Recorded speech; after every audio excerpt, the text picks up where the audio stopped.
what? You know what? Screw top laners, mate. That is an Ahri in the mid lane for humanoids. Okay. This is the first. Might be going for a cheeky early gank in topside. The pony, he's popped Ghost. They're going in with the flash storm straight onto Armor. That top lane matchup that we looked at earlier, it's Broken Blade that's given the edge. This could be scary.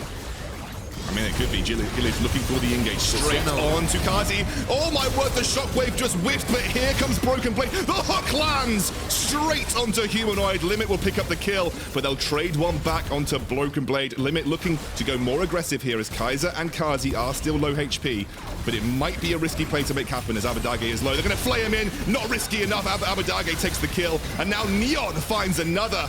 Schalke, they are off to a good... Oh, that was diabolical.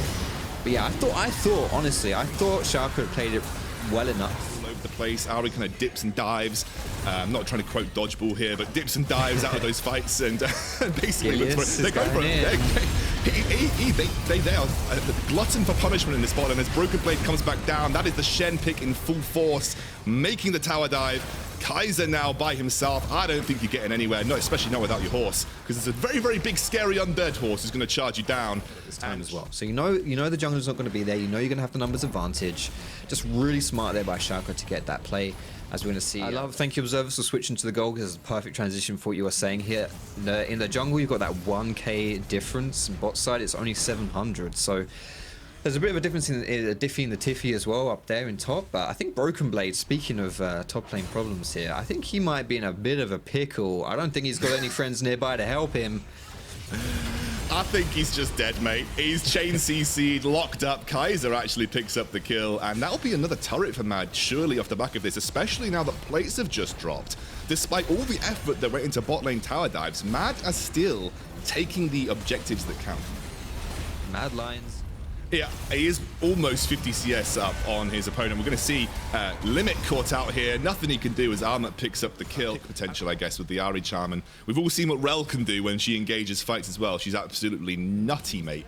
But obviously not even taking the good deaths, mate. It's a double teleport, actually, as you said, straight into the middle of the fight. Humanoid on the outside. This is where an Ahri wants to be, looking for the chance. He dives into the back line. Oh, my word. Neon is just bloody dead. In fact, Schalke are just bloody dead. And now goes Sion charging in. Broken Blade desperately tries to get out. Kaiser will force him back to the turret.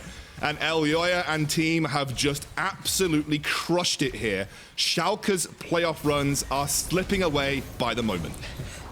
At least in this game, it's not looking too good for the Mixed Scoundrel. Beautiful team fight there by Mad Lions. And they picked up Shelly here as well, so they're going to be able to use her to cruise on through the mid lane. It was complete. I 1000% knew we were not going to see Aberfrost in this game. It's just how it is. It's just how it goes. I mean, points to Lions here, who've built themselves a pretty significant lead now over Schalke. Almost 4,000 gold. One dragon away from Soul Point. Squeeze out Schalke from this area of the rift, because if you can do this and set vision, all that lovely business, then you know, it's pretty easy for you to then turn onto the Baron and try and make something like that happen in the short near future. Abadage. Yeah, Abadage, you knew they were in your red side jungle, mate. I mean, that's a little bit questionable if I were you, but they're going to get 2 tier 2 turrets off of just a cheeky little one. Just how much Elyoya was farming. He had like 145 CS and Gilius was on like 90 or something. Like it was a big... You know, at that point, if you contested Soul and you lost the team fight, the game was over anyway. Maybe they are just looking to scrape... No! Oh my word, straight over the wall. It's the Magnet Storm over the wall again, but they do drag everybody out through the lantern and flashes. Humanoid dives in. He gets the charm onto Broken Blade, and suddenly it is a 5 versus 3. Oh my word, Schalke desperately trying to get towards their own base. Then you just lose Baron, and then that also sucks for you. It's like, yeah, there's just no good answer to this anymore. Look at his items. Yo. He has so much defenses there as well. And he's got Mountain Soul. He's just charging in. He doesn't worry about anything. Look at him. This guy is literal raid boss. He is the absolute unit in the front of the Mad Lion. They're actually going to catch Gilius out with the charm here. Gets taken pretty low. They are trying to push down this inhibitor. It will drop to the Baron empowered siege minions, and Armor takes 0 damage. This guy takes, I mean, that is just absolutely disgusting. The guy is, I mean, literally, Aphelios is tickling him. He's just stood there, just probably almost enjoying it. Look at this guy. He doesn't care that he's hooked. He's taken zero damage. Look at that shield. They almost got the shield. They did almost get that, though, to be fair. Armut right here is a walking Zhonya's, right? Except he can also cast abilities. This guy, I genuinely don't see a world where he can die as Mad Lion's going. Oh, Limit lands the charm. Limit went for the hook. He gets killed off by Armut. That's Armut's response to getting hooked twice in a row. He just kills you. He is, yeah. I mean, with that mountain soul definitely making things just a lot here for Schalke. They're going to try and hold on. They've only got one lane left to defend here. There's no Baron left on Mad, so maybe they can stall out for a bit longer, but I don't think Mad are going to let it happen.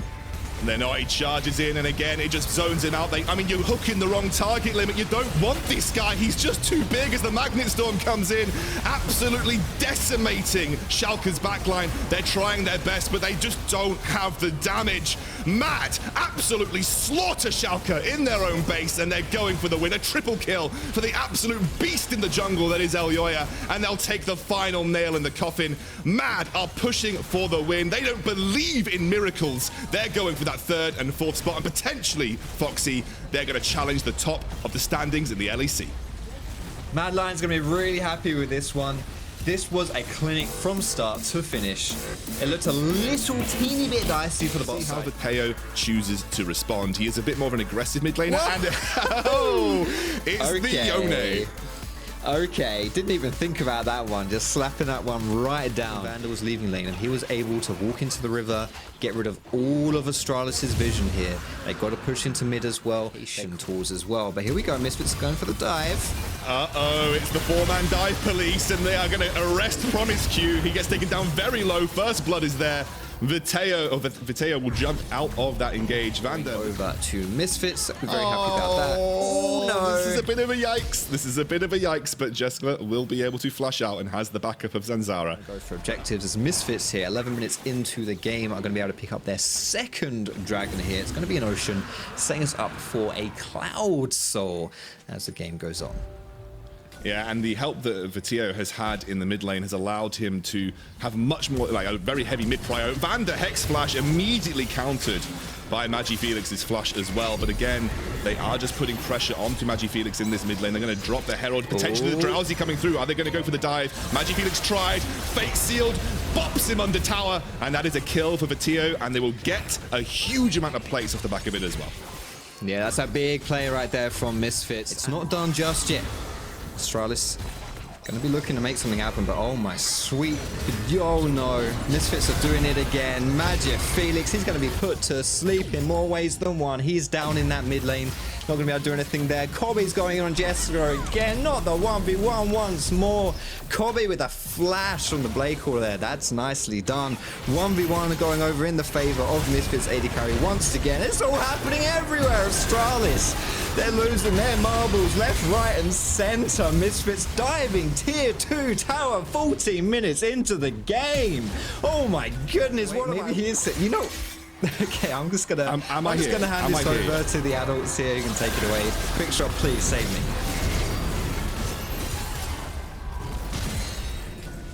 Can you not hear me, Foxy? Hello? Can you not hear me, Foxy? Hello? Yeah. I had to quickly, my sound driver crashed in the middle of the fight.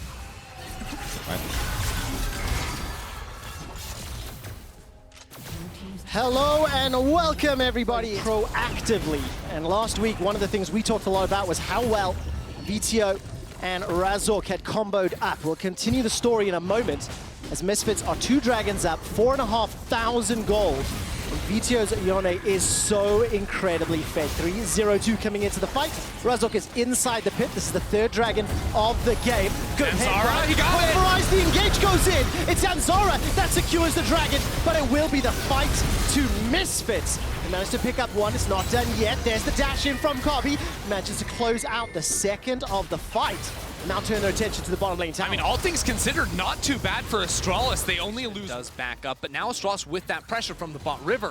We're setting up around mid lane. There is a Zhonya's on Razork though, so he has tools to stall. Oh, let's see how much time he can buy. We'll just last second save on the Hourglass. The shockwave comes out and There's the kill secured, but here with the re-engage, the tower being focused down by Jeskla. Knockup comes in from Vanda, and Kobbe is the one that gets the kill. Astralis still backing away. That's their first tower of the game. Yeah, that's a big one for them. It will be traded on the bottom side of the map. VTO will knock that one down, and there's still the Rift Herald sitting in Razork's pockets. They're going to be able to use that to break one of these inner turrets later on into the game. Still, though, from what we've seen just in the last couple of interference for the time being. Teleport has now been broken as White Knight will pop himself into the river. Misfits, they're sticking to this. It's going low. This could be a 50-50. Dash away at 2,000 VTO on the flank. HP. A hero with the engage. The unstoppable force. The dash forward to the killer instinct. Kobbe gets knocked away from a barrel and he's taken down. That's not what Misfits are wanting. But VTO on the side lane manages to counter the AD kill. Zanzara picks up Vanda. So far, 2 for 1 in favor of Astralis, but Astralis are split up in focus. The exhaust will slow down the re-engage and the damage from Razork. And in a 3v4, Misfits are now looking for more. I mean, Astralis come away with 2 kills. They were able to single out Kobbe in a very spread out fight, with VTO only finding 1 member, still too low HP. VTO goes back in. So much damage onto Zanzara, but here comes the re-engage for White Knight. Manages to pick up the kill. They're in, and the comp they're facing up against. How will they do? We're going to find out as Vanda's going all the way mid forward. lane. Kobbe's got the killer instinct. Let's hear it. Pulled the trigger. Here it has not got the ultimate available just yet. Will finally pop Zoom, it. zoom! Manages to catch Jeskla. What goes up must come down. Here it is buying so much time, but nobody has fallen just yet. VTO with the engage and is forced to dash away. Not going to be able to find the kill, and now it's up to Astralis. They have the option to repel this attack. And it's not these skirmishes going all over the place. Well, then you almost have to favor them off of the itemization here. That's a big sweep, though. Jessla's going to get caught out. Featherstorm up into the air. Here comes the engage from here. Gets the knockdown. VTO follows up with fantastic damage from the Fate Seal. Kobbe is trying to fire away. Forced to flash back to his own team. White Knight flashes away defensively himself, and Promiscu will get popped down by here. 2 quick kills. It was the sleep that set it up. It was Misfits that are trying to close this one out. Now Zanzara running for his life. The Blooming Blows comes in and Kobbe picks up yet another. Magifelix, the last man standing, unable to defend the base. Oh, Razor's going to try to chase him down. Vander on the hunt as well. Magifelix has a turret, and that's just about it. But man, here at Sion is just disturbing. Channeling forward on that ultimate over and over, punishing poor Jeskla right the second he comes out of air on the fence. They are playing this a little bit reckless, if you will. Throwing themselves at Astralis, and because of their gold lead, once she went up, she never came down. She died this time around, unable to get Jeskla out. He was flashless because of all the previous engages, and that means Misfits get super minions in the middle lane. They pick up the Baron buff, and when they were backing and spending all that hard-earned gold, the second Cloud Drake was picked up by Astralis. Yeah, look at here. He's just standing, being a nuisance, buffing up those minion, those super waves. And he has that ultimate if you ever wanted to look on the flank. Now they're going to change roles, because again, if he's trying to dive a tower here, he'll be in the front, but Misfits, they want it. VTO has his ult. VTO's looking for it, holds on to it for now. No fates unsealed. Magifelix playing way back. He's so afraid to engage. The pop-up comes in from VTO, killing spree onto Zanzara, and his GA is going to get popped. Now Razork, he picks up the second of the fight. Promiscu is the target. Vanda manages to find Jeskla. He's holding on to his flash for now. The feathers, they fly. They take down Vanda. But Misfits do not care. They have pummeled Astralis into their base, into their fountain, and here it goes unkilled in 30 minutes. Misfits turn their attention to the Nexus as VTO, and Razork will close that one out. Here it just styling on Astralis, and Misfits pick up their 3rd win in a row. It's a critical win, too, for Misfits to keep alive in the hunt. Definitely. But they did go for the Morgana. I think you were right in your point, Vedius. Having Braum against Lucian Jin Nidalee could have been a good strong point, but Caitlyn not winning lane isn't really a Caitlyn. So they've locked challenging for Jankos to get a gank off, because that Gnar can be slippery, and a bot lane with a black shield, it's impossible to play against. It absolutely is. Jankos and Inspired on nearby. This is going to turn into a 2v2 as Caps is just running down Larson. First blood picked up solo, and now Inspired will be the next target. He's trying to run away. No flash available, and the spear is Mickey get in the area off of the reset. He's going to look for a play around mid. Gonna be able to find Inspired in just a moment. Flash forward into the Zenith Blade. Shield of Daybreak picks up the kill, and the culling allows Caps to pick up the second, flawlessly executed. That is just beautiful. That's everything you need to see out of Mickey coming off that play. Because again, the lane, after the solo kill, was going to get a little bit rough. Now Jankos is on the ward. Oh, Odoamne is going to hop away to safety. Got a flash available, gets away from at least the first spear as Jankos swaps into Cougar form. And despite taking a damage from Odo, It will be Wonder that picks up the final. I want to step into the darkness. You will see the difference, though, in how these two junglers are approaching it. Like, Jankos is almost trying to invite a fight coming up towards the top side of the map. Here, though, Inspired, he knows he has full prio in bot and in mid lane as well, so it's a very It easy... could be the #1 and #2. I think it is, Trevor. I'll say it right now. Here we go. Mickey goes in. Let's find Larson this time around. The curtain is called. Defensive flash from Larson. He manages to escape with the help of the Sand Soldiers, but the fourth shot, and Jankos pouncing into the fray. The stun will catch out Trim, and he's trying to root down two. Jankos is able to escape, but he gets put to sleep, and Hunt Summer's on the board. The first for Rogue. That's a dash forward for Caps. He manages to take out Trimby. Now Inspired and Hunt Summer running for their life. These teams met in playoffs. It was the story of the mid lane, and it was whoever gets the advantage gets ahead. And we keep looking at Larson. He is in the discussion being one of the best mids, but he needs to be able to take down Caps to be able to claim that title. Yeah, and it started off with a solo kill again in this one. Caps coming back off of the TP, and we're going to see the game continue to be so focused around Caps from the G2 side, because the playmakers are absolutely Mickey, and then I think we're going to see Wonder get involved a little bit later on, but the fights are going to happen around Caps. Right now, it's the mid lane, but now that that turret is down, getting into your jungle, and once again, we're seeing them on the hunt towards bot. Mickey doesn't have the solar flare available. Trimby may be forced to flash, gets rooted in place, and the culling just deletes him. I think holding on. So very good stuff from G2, and again, we're going to see this get even worse for Rogue, it feels like. It's very clear.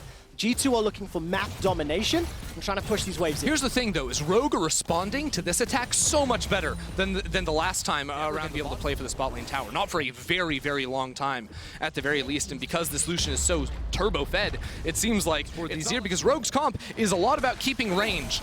And, well, they found Jankos. They have indeed. He's going to flash over the wall, get put to sleep. And there's no further follow-up. Dark that solo kill, despite junglers being nearby in the laning phase, and has now taken over the game. I think it is very important to call out, though. These abilities go down, that give big windows over towards G2. A lot of damage coming down onto Mickey. He's the target, forced to flash away. Does escape with his life. No further follow-up on Caps going around, looking for the tri-bush. Emperor's Divide, the slide, the glide. Larson needs to buy some time. Sends out the Sand Soldiers, but cannot interrupt. Wonder and Caps. The three members of Rogue making their way down. It's so hard. It just has to be a Baron steal here, because Odo has no rage built up. Trimby not with an ultimate, not in position, but Mickey is low. Odo 1, they're starting to charge up that Narbar. Baron is down to 2,000. Inspired looking for it. He flashes forward and he's killed. G2 focus him down. The smite is removed as Mickey loses his life. G2 will be able to pick up the Baron. And now, curtain call, tagging Rogue members as they run away for their lives. Yeah, you can see there, G2, no, there's no good way for Rogue to start a fight there outside of a really good binding coming in. It's the single target pick tool. So G2 say, let's go on the Baron. Mickey can sacrifice began, and that was losing the regular season last summer. Now, that on paper doesn't really mean anything, but if you guys were watching Carlos get interviewed last night by Code Miko, you know that losing anything don't feel too good to G2, so they don't want to let it happen this time around. These two teams tied in the standings, but G2 in a great position to jump out to a undefended first place. Sole control of first is what G2 are pushing into the base for. Baron empowered minions for them has been that they can play so many different styles. My question is, do we get to see all those in a best of 5, the faded best of 50 5? minutes, yes, comps and G2 style have to be taken into consideration, but we know that Rogue can do better than they're demonstrating today. And you still have to give them some credit, right? They haven't just fallen over. As Inspired will get obliterated by Jankos. The Solar Flare catches Larson. The Emperor's Divide does nothing to slow or stop G2. And despite Odo buying some time, the rest of G2 are collapsing, surrounding, and crushing Rogue's hopes. Odo will be the next target as he gets rooted down from a long range. A dash forward from the Gale Force. Another Mickey again! Zenith Blade. Every single tool lands. And G2 Esports are inside the base of Rogue. Mickey showed up to play today, from the early roams to mid to again finding Larson in these fights over and over and over. G2 are flashing onto Larson. They're going to finish him off before this game is done. G2 are going to take down Rogue. The uncontested first seed during the regular season. G2 Esports dominate Rogue, turn their attention to Inspired. Will there be some showmanship? It feels like there just might be. That was personal as Inspired picks up a kill onto Jankos, watching his Nexus go down. G2 are your best team. Just a quick little jungle dip before the Nexus explodes, but G2 very good at locking down Team Vitality from a very far way away, and they're going to lock that one in. So SK, very strong team fight, a lot of effective range. And the way they're on a ward, so Vitality should be able to disengage this, but I don't know if they did it in time. They definitely did not. That was a very good rocket jump from Crown Shot, but Labrov did not. Waiting for the opportunity. Tinks is going to try and challenge a little bit on that Skarner control panel. Here we go. One that goes forward. That's a flash from Crown Shot. Turns his attention onto Jezu. Jezu gets stunned in place, and this will be a 2v2 kill. Beautiful. Donated to Crown Shot. They come away basically. How good will they be? Because they are so close to playoffs. Tools that they do have, jump onto Vitality before they get the time to scale, before they get the levels and the items under their belt. Tinks is going to be ghosting in. The unstoppable onslaught comes forward, and this should be a relatively easy kill until Labrov finally goes down as Jezu picks it. Haven't seen that Impale used just yet, and we're still a long way away from any Quicksilver stashes. We really are. Flash Impales available. Oh, That's a baby! Flash Magnet Storm into the onslaught of shadows, but there's not enough damage just yet. Skeens is able to survive long enough for the Impale to let Crown Shot get the kill. Treats dashes forward and Skeens escapes with his life. Now it's SK on the retreat. They started the fight and lost. The mid-season substitution for Vitality, and whoa! He's the one that's stepping up. Blue will get caught out. The Emperor's Divide, there's no Flash Impale, and I don't think Melitza really even needed anything more if Blue had stuck around. Here we go, we're fighting again, Trevor. Absolutely are. Tinks goes to try get away, gets rooted up, or stunned up rather, by Labrov. Support comes in from Jezu, and now the Herald in the mid. But it will be that Infernal Drake going over to Vitality, stacking it away. It'll be going to be a winning trade here for Vitality. This is actually something to highlight. If Vitality can use the Azir and the Tristana for cross-map plays, the two of them... Naturally, your support and everything, you actually have much more dive threats. You can zone the enemy AD carry off the tower. It also enables you to get that deep vision leading up into a Drake fight. Here we go. Melitza committed the flash for that one. The target is going to be Treats for the Impale. Here comes Crown Shot. Not going to be able to do more. The Shockwave lands onto Melitza, and the root will not find anybody. So both teams... ultimates are left. We're going to get a TP in from GenX. He's got his ult. Shigenda too, ready to get into the party. Labrov, though, do they want to go in? There's the target. The Shadows is thrown out by Tinks. Turns his attention onto Labrov. Kicks Crown Shot backwards. Crown Shot is caught up, stunned. GenX is on top of him, and he's shut down by Jezu. One of the damage threats removed. And that means Skeens is left out to dry. He flashes over the wall, escapes with his life, and SK will get uncontested on the draw. It's a critical team fight victory there from SK. Not only does it get the kill onto Crown Shot, it gives them this Ocean Drake, stops that stacking of the soul, and even gets a flash out of Skeens. One of the primary playmaking tools from Vitality is going to be him flashing in, snap grabbing a target and pulling him back. But in that situation, it was just a comedy because him and the Magnets are awkward here for Vitality. Melitza's just TPing in, so he's not here immediately. Crown Shot goes flying and he sees the CC target, but doesn't realize, well, there's GenX flying at you, and again, it's GenX in these team fights finding the target he should never be able to find. Tristana with her ultimate with a dash, she has everything, but now 20 minutes, they insta-start the Baron and they shred it. It's gone. There's nothing SK can do. Didn't expect it, didn't have the vision, didn't even check it. And Vitality just a lot of these advantages, but all credit to Shigenda in the top lane, to Melitza holding firm in the mid lane. They're doing everything they need to across the map. And this goal is important, but usually you'd like to get some value out of that. Like the MR isn't super valuable against primarily one magic damage dealer in Melitza, who realistically should not be hitting Jezu or Blue. So these items are very much the QSS tax, and they are feeling real bad that they had to buy them. They really, really are. There's the engage onto Treats. No further follow-up or ultimates committed. The tower will remain alive for now. And as soon as Tinks shows face, this will allow Shigenda to push in the bottom lane. I mean, Mini Noah plus Baron empowered minions. And there will be some support from SK. Can they set up a kill? Shigenda will hop away to safety, and there's no engage. But it's just Baron imparted pressure, plus 3k in this Red Bull Baron power play, and they've unlocked the map completely. And if Treats was going to force that fight, Vitality up for theoretical engage on the SK side. This is the third dragon of the game for Vitality. It's not even 5 kills remaining. They don't have good scouting deep into the pit, so SK is gonna have to face check. And it's Vitality that start the fight. They impale Treats. He cannot use that ultimate. He cannot start the fight, and Vitality used their vision fantastically. SK have 3 QSSs out of 5. But Treats doesn't have one. He's a sitting duck when he goes flying on in. And now Tinks, he has his ultimate to try and go zooming into the pit, but he's not going to get the chance to get close here.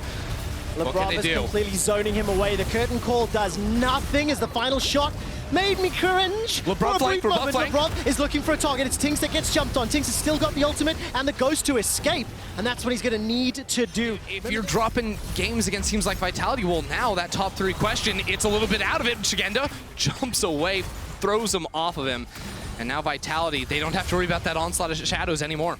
No, they do not, so they can look to see Whoa. the teleport coming in. This will be, I think, Gen X. It's Gen X's time to shine. Looking for Crown Shot, looking for Skeens. Impale is available. The Buster Shot buys so much time. Flash forward. The Impale is rooting him in place. Crown Shot remains untouched. He gets the first kill. Rocket jumps away to safety. And now it's SK on the retreat. Shigenda's starting to gnaw out. Can he survive long enough? Forced to flash. That's a great engage from LeBron. The pulverize sends SK packing. The last man standing is blue, and he is dunked for a triple from Milica. LeBron had a rough start to this game. He got picked on in the bot lane, but over and over in these team fights, he shows up when it matters. Vitality lost the player at the start, but it's LeBron to fly and get the 3-man knockup and lock up the game for Vitality. Beautiful game from Vitality. Despite conceding first blood, they bounce back, and Vitality will take down SK. Let me time that again. Vitality take down SK. Yeah! That's the hype they needed there. Vitality end the win streak of SK, and they give themselves a little bit more hope. 0.6 something scenario get you priority over that bottom lane, and I mean even the speed up synergizes very well with a Hecarim later on into this, so we'll dive into that a little bit more later into the game. We'll see each other. Niski has an extra barrier. He's taken over to the fight. Very low mana on KazaLoLL here, and the rotation is coming out from Tori, so Selfmade's gonna have to walk away. Selfmade's got the flash available. Is going to throw that down already. Teleport now being used in the mid lane as Cries will join the fray. Hops forward. Boomerang. First blood to XL. Turns the attention over to Niski. No global ultimate from Bwipo opens up playmaking around bottom lane because Patrick, Tori, they're going to be level 6 very, very shortly. Oh, keep holding my breath, waiting for that level to ding. Not going to happen just yet. There it is. Patrick, Enchanted Crystal Arrow goes out. The volley. But Hillesang's underneath the tower. There's a fight in mid lane too. Tori's in trouble. He's below 200. The Devour comes up. It's upset with the final hit. Hillesang goes down thanks to the Ancient Volley. And it ends up being a 2-for-1 in favor of Fnatic. I didn't see the fight in the middle lane, but now Dan is caught out. He gets bopped backwards by Selfmade. Ghost is available, but no ultimate yet. No, it's so rough. A good bubble through the wall from Niski. It's see ya later. Good night. Dan has nowhere to go, stuck between all these towers, and it's going to be Niski to find this kill in the end. Big kill going over to the Fnatic members over on the XL side, so we'll hold our breath, see where he ends up going with that one. Bore straight into the bot lane. Wild Growth will buy some time. No Cannon Barrage available, and the Ash Arrow will connect onto Graves. Devour comes up, buys some time. Flash over the wall from Selfmade. KazaLoLL arrives with the teleports, and now Niski needs to find some targets. Will he not champion all time. He played so much of it over North America when I was checking him out, and I just know that he loves this one. So a good start to the season. They figured out their success, and now sleep in mid, chain CC. That's gnarly. Much damage. The collateral damage is dodged away from, but the Cannon Barrage comes out. The railgun. You do not need engage when you can just snipe opponents.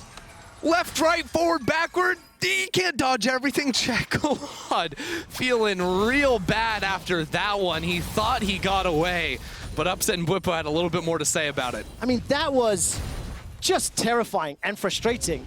And also, it illuminates to me a way that Fnatic can look for a pick before an objective. Just fish for bubbles. Just fish for them. That's all you got to do. We just saw a lot of disturbance throughout the course of spring. They just want to get in your face over and over and over. And I'm looking at a potential setup here as Selfmade was stood right on top of a ward, so XL are fully aware of it. And Dan has now come up to support. If you look at the mini-map, Niski is roaming from the mid lane. Big damage onto Tori. The Ash Arrow catches onto Hillesang. He's feared. He's knocked backwards. Double TP. Cannot even be popped. That's the 4th kill of the game for XL. Bwipo arrives to the fight and Cries cannot get over the wall. Bwipo's got no flash to escape, but he doesn't need it. Upset over the wall. Picks up another kill. And Patrick is bopped down by Selfmade. Niski continues to wreak havoc on the XL backlane. And Tore's running for his life. The one more shot from Niski will take him out. An Upset left to close out the ace. The support comes in from Selfmade. 5 kills to Fnatic. just did so Yeah, it did. much work. The barrel, the ultimate to zone, and then a couple of punches straight to the face. It is the dust play! Can we do a center bubble. check-in while we see the engage? The railgun, the cannon barrage, and Hylissang on the back line. He just takes an abysmal Patrick! voyage. Patrick gets a lot of damage onto Niski, but frankly, there's That two. can make or break this one for Excel. This might just be the longest range pick comp I have ever seen. It's a discussion I will have after this Oh, event. no. Chekala gets in some trouble, forced to flash over the wall. Uses the Sand Soldiers perfectly to scale the next Niski! feed. Niski stolen a flash. Not going to find the Sleepy Trouble bubble this time round. Hylissang flashes himself over the wall. And the barrels plus an invisible gangplank will pick up yet another kill. If at first you don't succeed, try, flash, tongue lash, everything. Showing they can play this Tahm Kench Senna perfectly, even losing flash at level 1. Upset will get devoured and now get dove on. Defensive flash away. Dan is now a little bit too deep. The cannon barrage is interrupting any further follow-up. Kreis is on the back line, but he needs so much time to gnaw out. He's just a mini gnaw. He's so small and cute, and he's being run down by Fnatic members. The cannon barrage prevented there's more? any further follow-up, but Patrick and Tori are not done. They turn their attention to Hylissang, Chekala, and Dan go forward. The onslaught of shadows has already been used. Bwipo gets almost killed, but he survives. Kreis is about to make a gnaw out. This could be huge as Fnatic Oh, are Patrick's split. flashing in! Nobody's dead just yet. Patrick looking for the kill, but he simply can't find it. Hylissang escapes with the ultimate, taking Bwipo to safety, and now all of a sudden it's Fnatic looking for a pick. What's going on, Trevor? It's I have no absolute idea. chaos. Every ultimate gone, every summoner spell. There's a dragon still to fight over, and Hylissang wants in. Upset's gonna get another Niski! ultimate off, and Niski will find the sleep onto Dan. That is the 12th kill. Self-made for on the flank, Fnatic. self-made. And Watch Self-made him. can dash over the wall. He's got the quick draw, he's got the end of the line, and he gets the last auto for the kill. Kreis finally gnaws out, but it doesn't matter. It's too little, it's too late, and Fnatic find 2 kills in one of the most interesting team fights I have ever seen. I think it was like 4 or 5 different teams. As a pick comp, I think the way they're playing it is definitely leaning in that direction. Yeah. And then when you see that Fnatic are going to say, yeah. Are we we're just on the going to inner base turret. race it? I don't know about this one, Excel. They're just going to push down mid lane, give us the split screen, give us everything. I love it. Both teams at the same pace in this one. Honestly, Excel, full commit to the race. You're losing anyway. Go for the Nexus. I think XL were actually behind, but they managed to the pull cannon ahead. barrage! The cannon barrage will kill the minions. That is gigantic for Bwipo and for Fnatic. Dan and the rest of the XL members are trying to recall. Nexus turret number 1 is down. The minions Dan are still can't alive. recall the Chekala minions! cannot get into the Fnatic members, and Fnatic take down XL. Oh my god! What was this game? The cannon barrage to